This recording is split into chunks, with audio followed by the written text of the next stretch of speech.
Ladies and gentlemen, the captain has turned on the fasten seatbelt sign. If you haven't already done so, please make sure the volume of this podcast is set perfectly to your listening enjoyment. Please take your seat, whether that's on the treadmill, car, sofa, or bed, and buckle in for the last trip. My name is Jamie Beebe, and I'll be your tour guide, recreating someone's last days in paradise.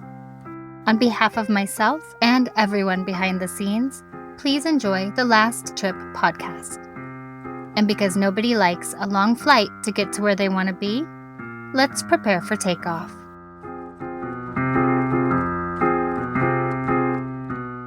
She was 31 years old, a nurse far from home in the city she once called her happy place.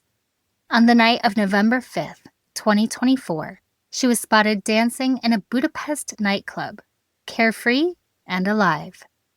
Hours later, that night ended in shattering silence. A man she left the club with, met only hours before, would end her life.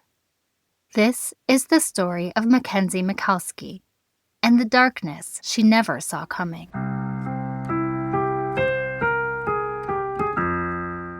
Before we dive deeper into what happened, I want to take a moment to step back, to place you in the city where Kenzie spent her final days. Because to understand the weight of this story, you have to understand the setting. So before the timeline tightens, before the mystery sharpens, let's go there, to Budapest itself, in all its wonder and complexity. Let's step into the city Kenzie loved exploring, and understand why travelers from all over the world are drawn to it. Budapest is one of those cities that doesn't just sit quietly on a map. It pulls you in. It feels almost enchanted the moment you arrive. Two cities, really, Buda and Pest, split by the slow silver sweep of the Danube. On one side, you have castle walls, cobbled streets, and centuries-old fortresses perched high above the river. On the other, grand boulevards, Art Nouveau facades, and a nightlife scene that crackles with energy long after midnight.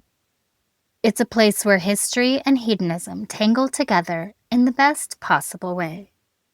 By day, the city glows with old-world elegance.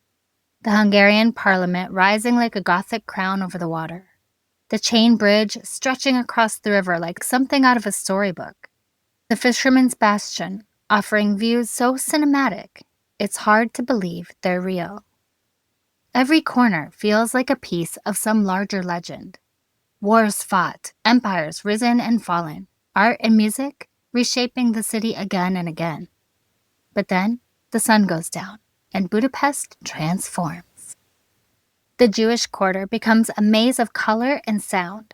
The famous ruin bars, once abandoned, war-scarred buildings, flicker back to life every night with neon, art installations, mismatched furniture, open-air courtyards, and crowds from every corner of the world. Simpla Kurt, the most iconic of them all, feels like stepping into a dream someone scribbled onto the walls. Part bar, part art gallery, part fever dream of creativity. And threaded throughout the city is something even older, something almost mystical: the thermal baths. Budapest sits atop natural hot springs that have been drawing people in for centuries. You can step into the stream of Széchenyi baths, swirling mist, grand yellow buildings, chess players waist deep in warm water, or slip into the shadowy glow of the older Ottoman bathhouses, where stone domes filter the light into soft fractured beams. It's sensory, romantic, timeless, and unlike anywhere else. This is the Budapest travelers fall in love with. The city where you wander along the Danube at dusk, lights shimmering like a reflection of the cosmos, where you soak in ancient waters in the morning, explore grand market halls in the afternoon, and end your night in a ruin bar that feels like a secret world. It's the kind of place where memories are made easily and joyfully, a city built for celebration, curiosity, and connection. And this is the Budapest Kenzie explored, a city alive with history and magic, a city she traveled to with friends to celebrate life, friendship, and the adventure of seeing the world. A city full of wonder, a city that should have been just another beautiful chapter in her story.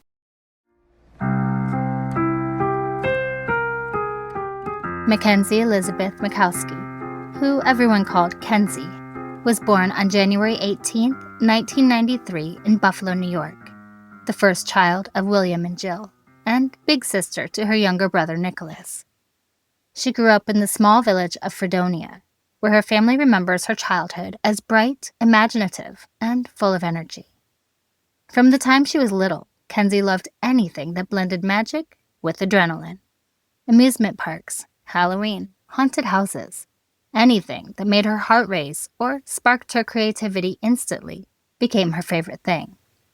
Her family took trips to Gettysburg and Philadelphia and made annual visits to Florida, creating the kind of memories that she carried with her throughout her life. And music was one of the great loves of her world. And Kenzie wasn't just someone who liked concerts. No, she lived for them. She saw hundreds of bands over the years, always pushing her way as close to the stage as possible. Warped Tour at Darien Lake, the chaotic joy of Every Time I Die's Christmas show. Now those weren't just concerts to her. They were home. Kenzie graduated from Fredonia High School in 2010 and wasted no time building the life she wanted. She earned her AAS in nursing from Trocaire College in 2013, her BS in nursing just a year later, and then completed her Master of Science as an adult gerontology primary care nurse practitioner at Damon College in 2016, all with honors. She was also selected for the highly competitive Advanced Nursing Education Expansion Grant, a recognition of both her talent and her dedication to the field. Her career touched nearly every corner of hospital life. She worked as a registered nurse, a charge nurse, and eventually as a critical care nurse practitioner in the Neurological Intensive Care Unit and Medical Intensive Care Unit at Buffalo General Medical Center, the very hospital where she was born. At the time of her death, Kenzie had built a new life across the country, serving as a neurosurgery nurse practitioner at Providence St. Vincent Medical Center in Portland, Oregon. Everyone who worked alongside her talks about the same things: her unmatched work ethic, her reliability, her compassion, and the way she could lift the energy of an entire unit just by walking into a room. Her personality was described as magical, and to those who knew her, that wasn't an exaggeration. She had a wicked, unique sense of humor, a style entirely her own, and a devotion to helping others that shaped every part of her life.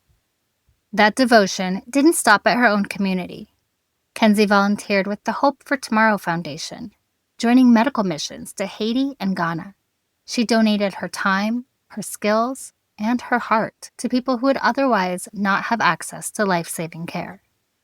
She was also an experienced world traveler, not the kind who simply checked countries off a list, but someone who absorbed every place she visited: Budapest, Thailand, Vietnam, Egypt, Iceland, India, and Europe from east to west.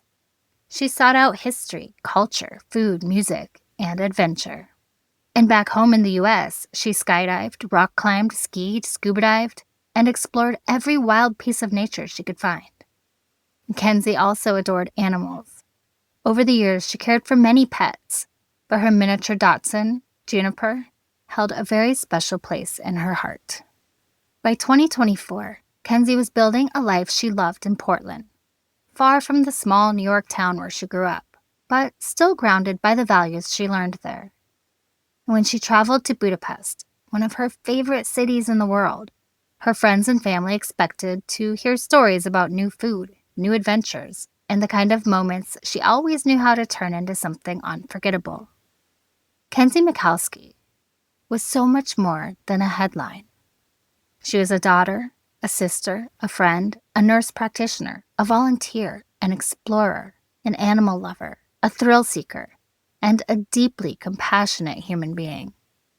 And the loss of her life has left a hole in every community she touched. From Fredonia to Buffalo to Portland to the far corners of the world she spent her life exploring. But for all the joy, drive, and purpose that defined Kenzie's life, what happened in Budapest in November 2024 stands in stark, devastating contrast.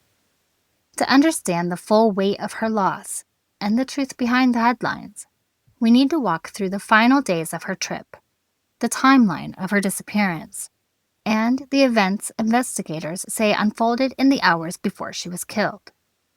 This is where her story shifts and where the facts begin.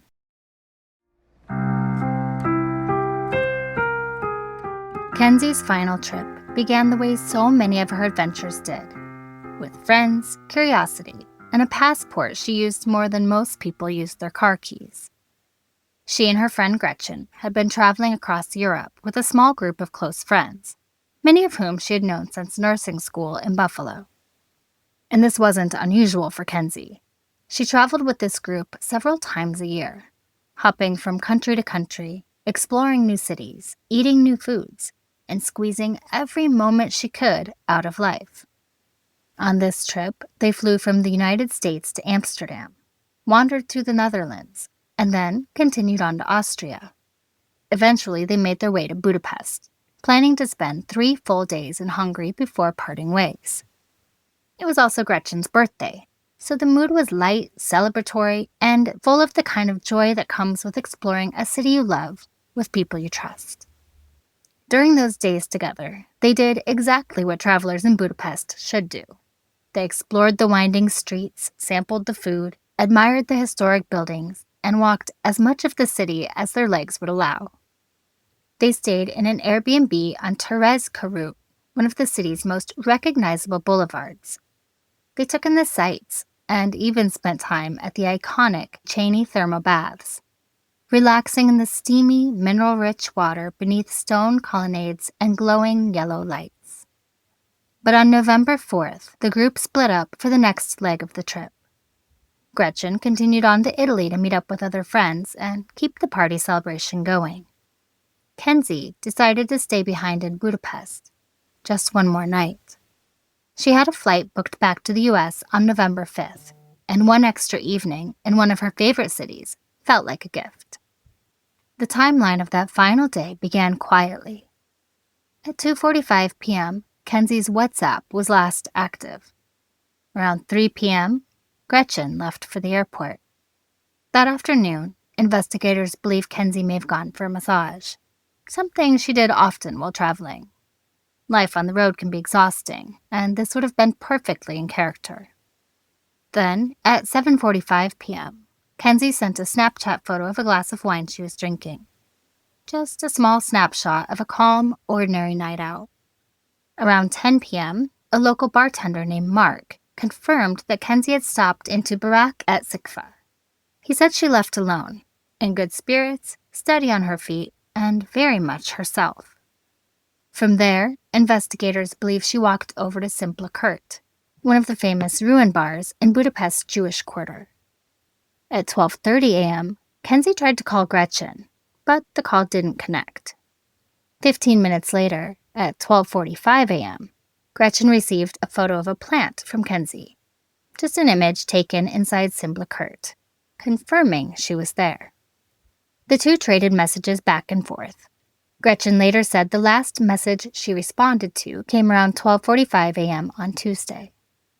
At that point, Kenzie told her she was having a glass of wine, maybe dinner, at a bar in the Ruin District. Everything sounded normal, casual, relaxed, and safe. And then, silence. The next sign that something was wrong came not from Kenzie, but from their Airbnb host. Gretchen received a message saying that Kenzie had never checked out of the Airbnb, something completely out of character for her. Mackenzie was responsible, hyper-aware while traveling, and she would never have just disappeared without telling someone. Still unable to reach her, and increasingly alarmed, Gretchen called the U.S. Embassy on Tuesday and reported her friend missing. Authorities in Budapest launched an intensive search. Police combed through her Airbnb, they canvassed the neighborhood, they pulled nearby surveillance footage, flyers went up across the city. Information was posted in every major Facebook travel and expat group. Friends, family, locals, and people who had never even met Kenzie flooded the internet with her photo. Thousands of strangers joined the Find Mackenzie Michalski Facebook group, hoping for updates, trying to help, and praying for good news. Her parents immediately caught the next available flight to Hungary, desperate to be on the ground, to join the search, and to bring their daughter home. But tragedy struck somewhere over the Atlantic. They received the news no parent should ever hear. Kenzie was gone, and she had been murdered. Now, in the days that followed, her family released a statement expressing their profound gratitude to the U.S., the Hungarian authorities, the local police, and the countless people online who translated information, shared posts, distributed flyers, and supported the search. Across continents, communities had mobilized for her.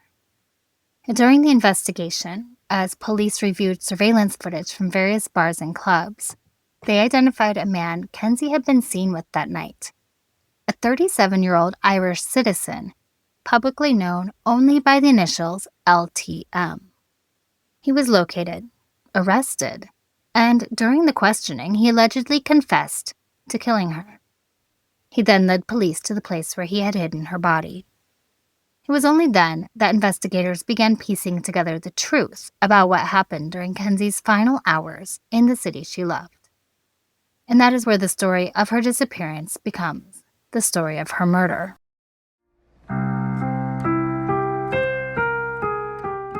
That night in Budapest began like so many others. Bright lights, music, dancing, and possibility. Now, according to police, Kenzie met a man, LTM, at a nightclub in the city's district, and the two spent the evening together, moving between venues, dancing, talking, perhaps flirting a little. They eventually left the club and went to LTM's rented apartment. And that's when investigators say what began as a night out ended in unspeakable violence, saying that Kenzie was killed during what authorities describe as an intimate encounter. Now, what happened next was chilling in its cold efficiency. LTM allegedly tried to cover up his crime. He cleaned the apartment, attempted to erase traces, then hid Kenzie's body in a wardrobe. The following day, authorities say, he purchased a large suitcase. He placed Kenzie's body inside, rented a car, and drove roughly 90 miles southwest to the area of Lake Balaton. There, in a wooded area outside the village of Sigligit, he disposed of her remains. In police custody, he confessed. According to him, the death had been accidental. But the narrative he offered, that Kenzie had requested consensual BDSM sex and asked him to choke her, and that she lost consciousness, vomited, and died, strains the realm of reality. Because let's be honest, this excuse men use for rape and murder, it's getting old. We've heard it too many times. It was an accident. She asked for it. It was consensual. It just went too far. No. Women aren't out there wandering into bars, begging total strangers to take them home for violent BDSM that they've never discussed, never negotiated, and never consented to. That narrative isn't just insulting, it's a tactic, a shield, a script men use when they've committed something calculated, brutal, and unforgivable. Kenzie's murder wasn't an accident. It wasn't consensual. It was rape, and it was murder. Deliberate, chilling, and methodical. Pretending otherwise is just another way offenders try to rewrite the truth after they've destroyed someone's life. What makes the claim even harder to swallow? In the hours after the crime, investigators say LTM searched the internet for how to dispose of a body. Among the search queries reportedly found on his devices: do pigs really eat dead bodies? Wild boar sightings in Lake Balaton area. What happens after a person is reported missing? And how do the police handle missing person cases? Now, once police unveiled these details, the case took on a new, darker clarity. The suitcase, a set of fleece-lined boots, a small handbag, and a credit card bearing Kenzie's name were were found as evidence. Authorities detained LTM on November 7th, and the court ordered him to remain in pretrial custody, citing evidence and the severity of the crime. And meanwhile, the Michalski family rejected the suspect's version of events. In a public statement, they said that based on all they've seen, the death was in no way accidental. They insist it was a deliberate and violent murder. Because the crime was so heinous, a court in Budapest ordered that LTM remain in pretrial detention. And his family had been trying to get him released on bail, and even bought him a house in Budapest to await trial. But luckily, authorities are keeping him locked up. Now, his detention was formally extended, originally by 30 days, and then again through early March 2025. Meanwhile, the prosecutor's office, the Budapest Chief Prosecutor's Office, moved ahead.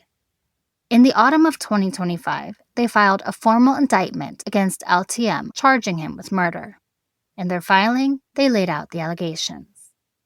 Along with the murder charge, prosecutors have requested the court not only deliver a prison sentence, but also rule that LTM will not be eligible for parole.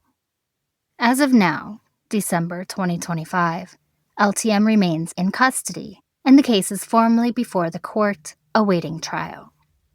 For Kenzie's family, this indictment is a long-awaited step toward justice. But it's not justice yet. They released a statement after the indictment, reaffirming their grief and love, describing Kenzie as a beautiful and compassionate young woman who dedicated her life to healing others. The gravity of their loss remains, and the wait for full accountability continues. Now, in short, the man accused of killing Kenzie is no longer a person of interest or suspect. He has been formally charged with murder. The legal machinery is in motion, but the wheels of justice in international cross-border homicides are slow. The trial has yet to deliver a verdict.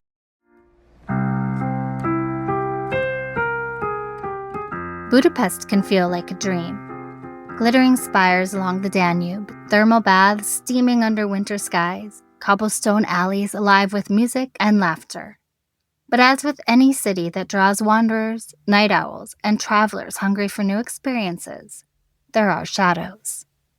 If you walk the streets of Budapest, especially as a visitor, it pays to carry both wonder and watchfulness. Now, even though Budapest remains relatively safe by European standards, petty crime and tourist-targeted scams are enough to remind you that safety is a choice, not a guarantee. Pickpocketing, most common, thrives in crowded tourist hubs. Trams, metro cars, markets, major sites, and busy walking streets. When you're wandering the city, it's wise to keep valuables secure and out of sight. Use a crossbody bag or money belt. Keep wallets in front pockets, and avoid letting your phone or camera dangle from your hand in crowded spots. On public transportation, especially during rush hour, stay alert.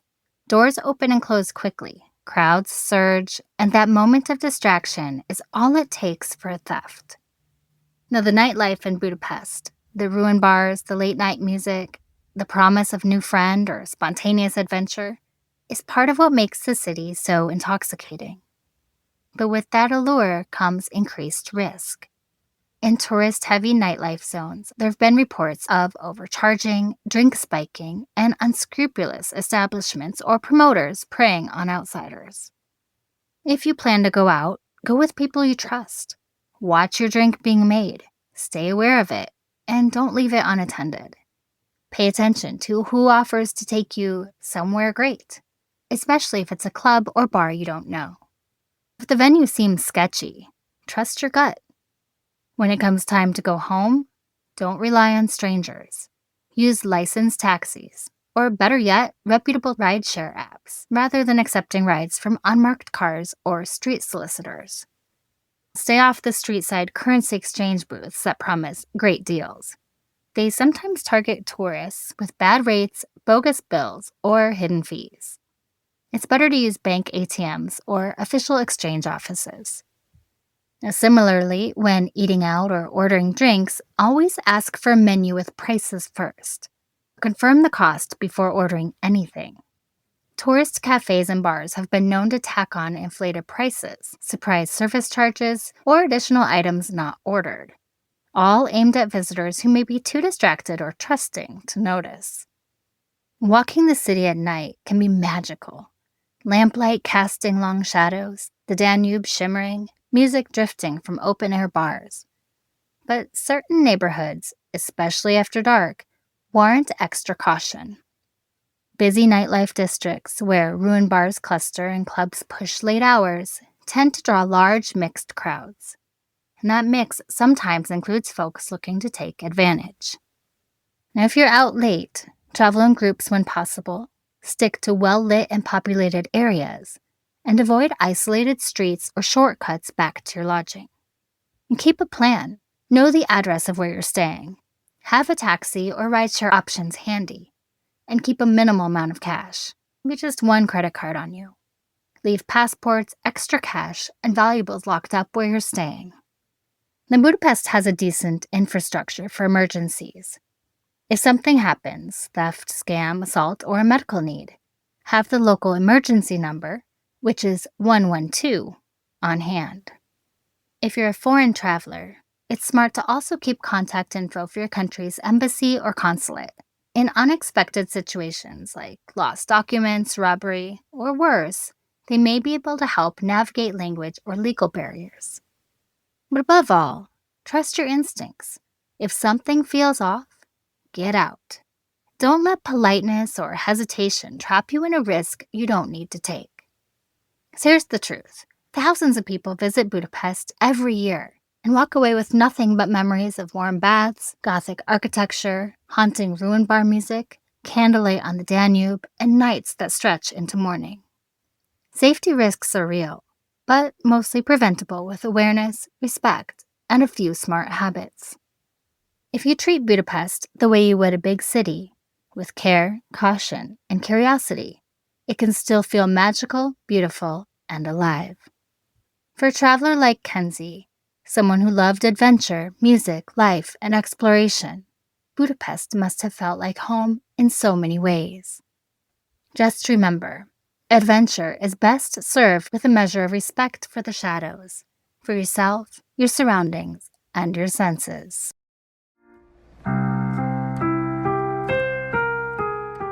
As we close this episode, I just want to say that this is why I tell these stories. This is why I sit down week after week and speak the names of women like Mackenzie Michalski.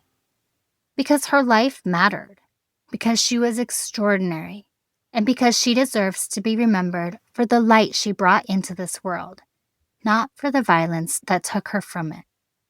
Kenzie should be here today, practicing medicine, traveling the world, laughing with her friends, loving her family, holding her little dog Juniper. She should be here because she earned every single day of the life she built. But one man, one violent decision, ended all of that far too soon. And yet, what remains is what she left behind: kindness, joy, and a heart that never stopped giving. Everyone who knew her has said the same thing. Kenzie loved life. She lived it boldly, gratefully, and with a gentleness that made people feel safe in her orbit. So if you take anything from this episode, let it be this: carry a piece of her spirit with you. Be a little kinder. Love a little louder. Notice the good in the world the way she did. And remember that behind every headline, there is a person, someone with dreams, with people who loved them, and with a life that should have continued. May we honor Mackenzie by saying her name, by refusing to let her story fade, and by choosing, in her memory, to live with the same compassion and gratitude she brought into the world.